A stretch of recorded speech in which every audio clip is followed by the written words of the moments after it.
فلا هادي له أشهد أن لا إله إلا الله وحده لا شريك له وأشهد أن محمدا عبده ورسوله لا نبي بعده أما بعد. Alhamdulillah, para pemirsa jamaah sholat subuh yang senantiasa dirahmati oleh Allah Subhanahu wa taala, insyaallah. Alhamdulillah, tiada daya dan upaya kecuali atas izin Allah yang maha kuasa di atas yang kuasa, maka hendaklah kita mengucapkan alhamdulillah. Kenapa alhamdulillah? Karena alhamdulillah sebagai perwakilan tanda wujud syukur kita atas segala titipan nikmat fasilitas yang melekat dalam tubuh kita. Di antaranya adalah nikmat mata, kemudian nikmat mendengar, nikmat berbicara, nikmat berjalan kaki. Semua anggota tubuh kita ini akan dipertanggungjawabkan di hadapan Allah Subhanahu wa taala. Dipergunakan untuk apa, di mana dan bagaimana.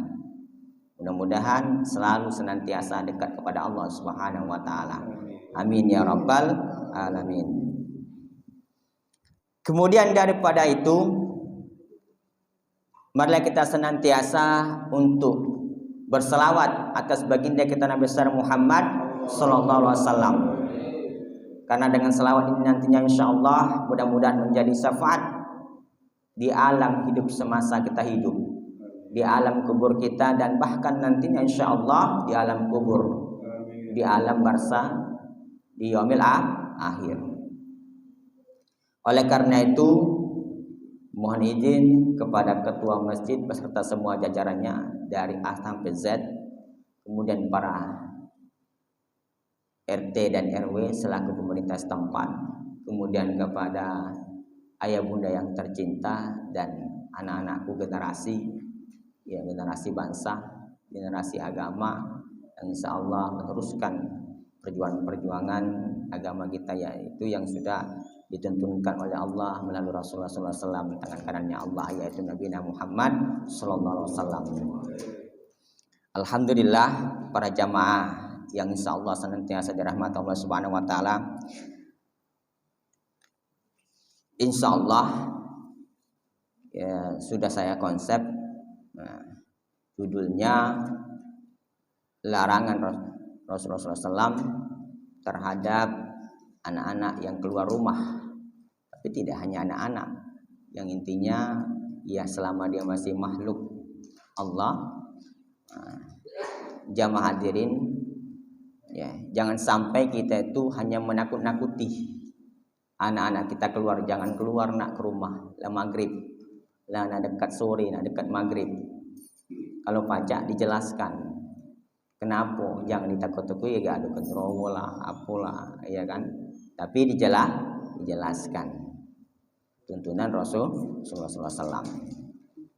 Rasulullah SAW ya menjelaskan, Rasulullah SAW untuk menahan diri untuk di dalam rumah. Jadi kalau kita bisa tuh harus menahan diri tidak kemana-mana. Usahakan sebelum sore itulah menjelang nak masuk maghrib udah ada di rumah. Nanti kita sebutkan satu persatu. Dasarnya yang pertama adalah dalam hadis Rasulullah SAW bersabda, jangan kalian membiarkan anak-anak kalian di saat matahari terbenam. Nah, matahari terbenam, ya, matahari terbenam sampai menghilang kegelapan malam, sebab setan berpencar jika matahari terbenam sampai menghilang kegelapan malam. Hadis ini dari Jabir dalam kitab Sahih Muslim. Kemudian disebutkan pula di dasar hadis yang kedua, yaitu serupa Rasulullah SAW juga menganjurkan untuk menjaga bayi-bayi kita, bayi-bayi ketika masuk waktu maghrib. Masa masuk maghrib dijaga Pak, jangan sampai dibawa maghrib lah digendong di luar, tidak boleh ya, seperti itu. Sebagaimana dijelaskan dalam Sahih Muslim, Rasulullah SAW bersabda, idza kana junhul lail aw amsaitum fakufu sibayanakum fa inna syayatin tantashiru hina idzi fa idza zahaba sa'atu minal laili fahuluhu wa aglikul abwab wazkuru ismahu fa inna syaitana la yaftahu baban mughlaqan. Artinya, jika sore hari mulai gelap, maka tahanlah bayi-bayi kalian. Iblis mulai bergentayangan, artinya menyebar gentayangan. Pada saat itu, jika sesaat dari malam telah berlalu, maka lepaskanlah mereka. Kunci pintu-pintu rumah dan sebutlah nama Allah. Artinya berzikir nama Allah, sebut nama Allah, sebab setan tidak bisa membuka pintu yang tertutup. Nah, itu. Kemudian dalil yang ketiga, di dalam Imam Muslim nomor hadis 2011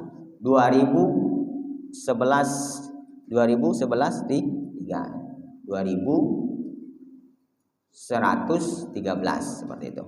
Meriwayatkan dari Jabir radhiyallahu anhu, dia berkata, Rasulullah SAW bersabda, jangan lepaskan hewan ternak kalian dan anak-anak kalian apabila matahari terbenam hingga berlalunya awal waktu Isya, karena setan bertebaran jika matahari terbenam hingga berlalunya awal waktu Isya. Itu ya. Kemudian dalil yang keempat, jika malam datang menjelang atau kalian berada di sore hari, maka tahanlah anak-anak kalian, karena sesungguhnya ketika itu setan sedang bertebaran.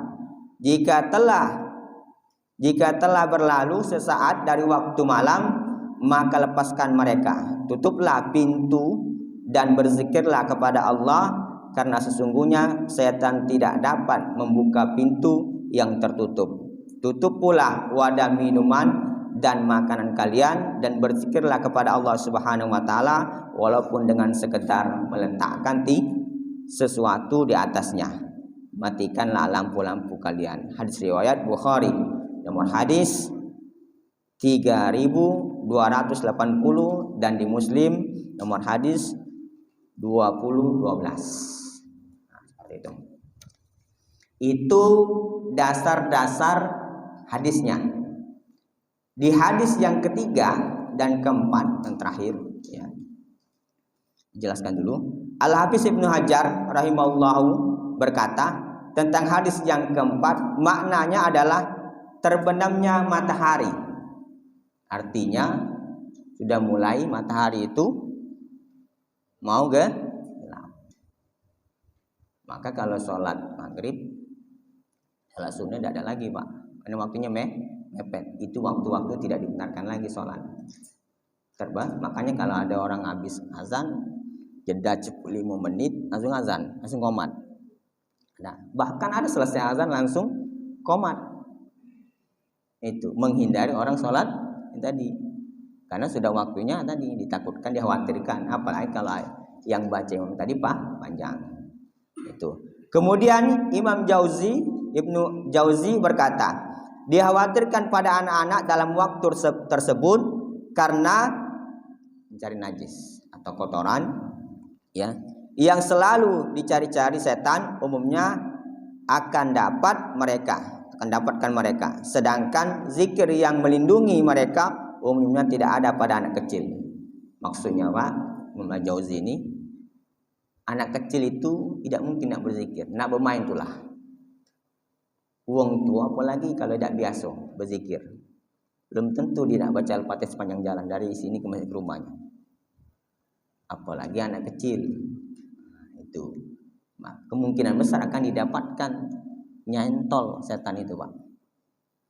Nah, maka dari Fatihah itu ketika sore atau terbenamnya matahari tadi tidak boleh lagi ada di luar. Usahakan sudah di dalam rumah, tutup pintu rapat-rapat.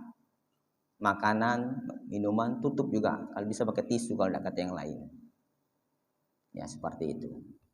Biar setan itu tidak ngentol masuk di dalam itu. Maka kalau ada orang kesurupan di maghrib sore hari wajar. Ada kan galak kan? Terdengar. Maka daripada itu tidak boleh mana-mana. Benarlah kata ada istirahat wong tua kita dulu. Nak jangan kemana-mana. Lah maghrib baliklah ujinya. Berhentilah main tu, cucilah badan tu. Mungkin najis, mungkin kotor, nah nempel setan itu. Lagi ada kecelakaan maghrib, sore, ya kan? Maka jaga anak-anak kita. Termasuk kita juga.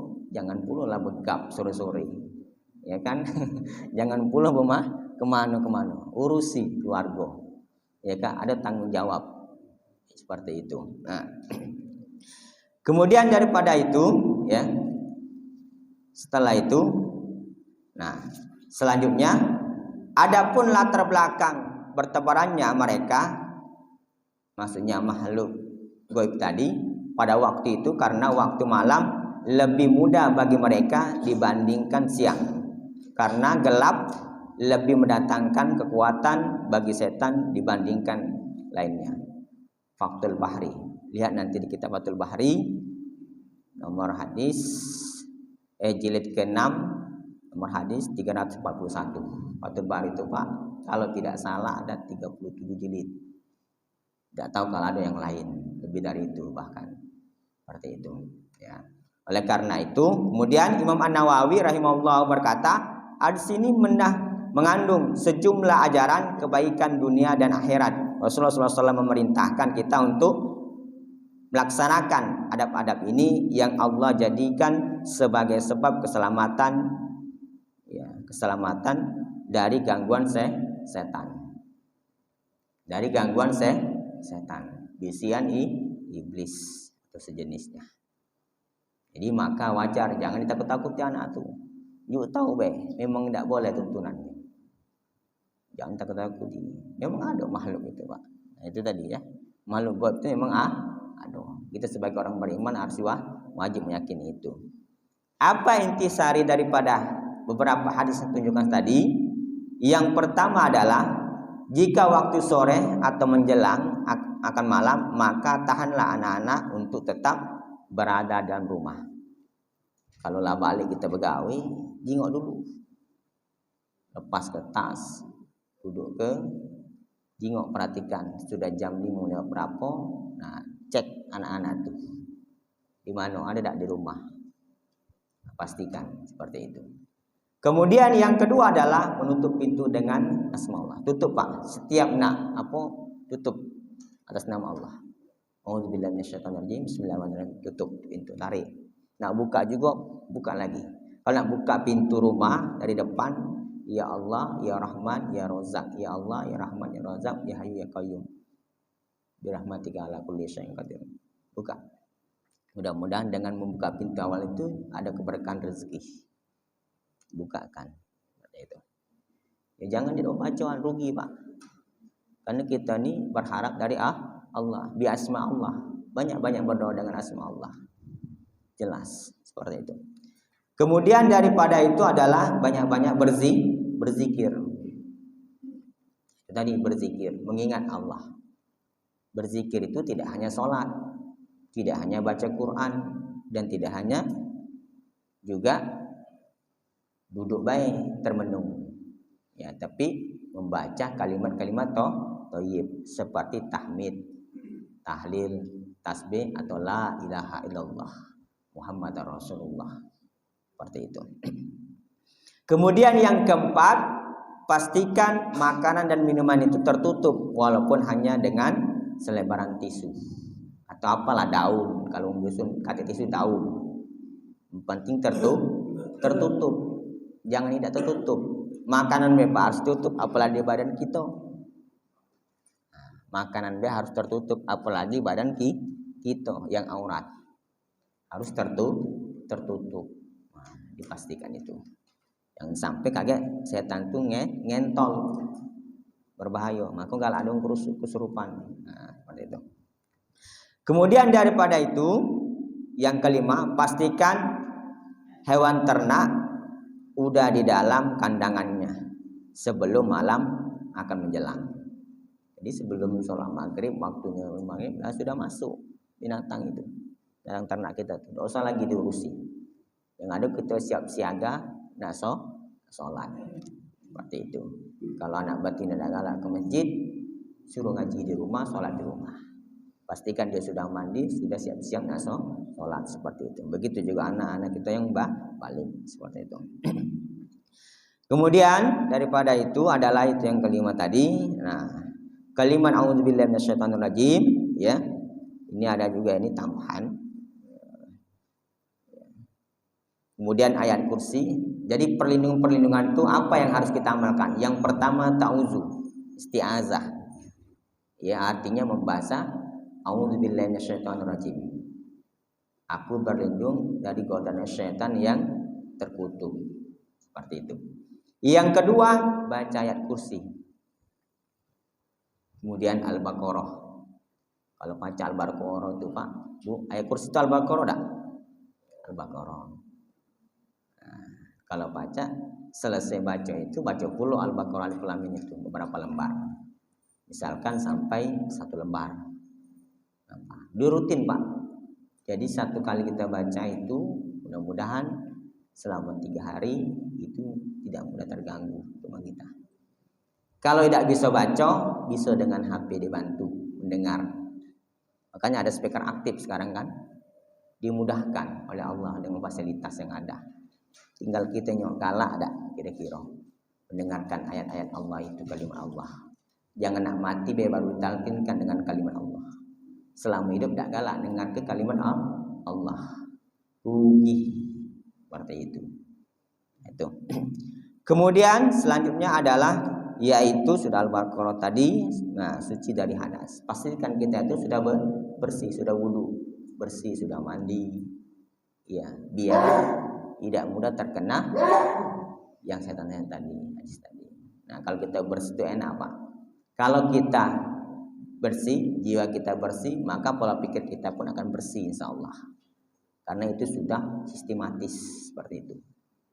Sebab kalau orang tidak bersih, kotor, pola pikirnya baju tidak kotor, otomatis juga pikirannya kotor.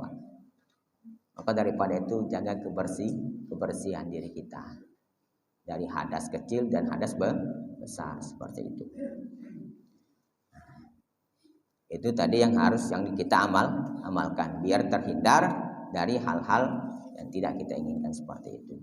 Maka tidak hanya anak-anak yang dilarang Pak, kita juga sebagai kepala rumah tangga, ibu rumah tangga, kita juga harus berada dalam rumah. Jangan nyuruh anak jangan keluar tapi dia keluar keluyupan kemana. Nah, harus ngasih contoh seperti itu. Mak mana anak itu nak nurut, kalau yang dijingoknya tidak nurut, seperti itu, tidak nurut sama aturan Allah, maksudnya seperti itu. Oleh karena itu, mudah-mudahan beberapa hadis tadi yang sebutkan kita semua bisa menjaga keluarga kita agar ketika sudah terbenamnya matahari atau sore, sudah anak-anak itu sudah berada dalam rumah, siap siaga untuk menyambut ibadah. Tutup rumah, jendela, pintu dan sebagainya. Pastikan mereka semua sudah siaga. Demikian Pak, singkat, jelas dan padat. Ya, hari ini hari Minggu, kalau ada mau kondangan silakan seperti itu. Itu saja yang bisa saya sampaikan. Mudah-mudahan bermanfaat dan berkenan. Mohon maaf atas ketidaksempurnaan saya selaku tausiah subuh menjelang pagi. Yang jelas manusia itu pasti punya salah, hilaf dan dosa. Maka mohon ridho dan keikhlasannya. Burung nuri, burung cendrawasih. Cukup sekian dan terima kasih. Assalamualaikum warahmatullahi wabarakatuh.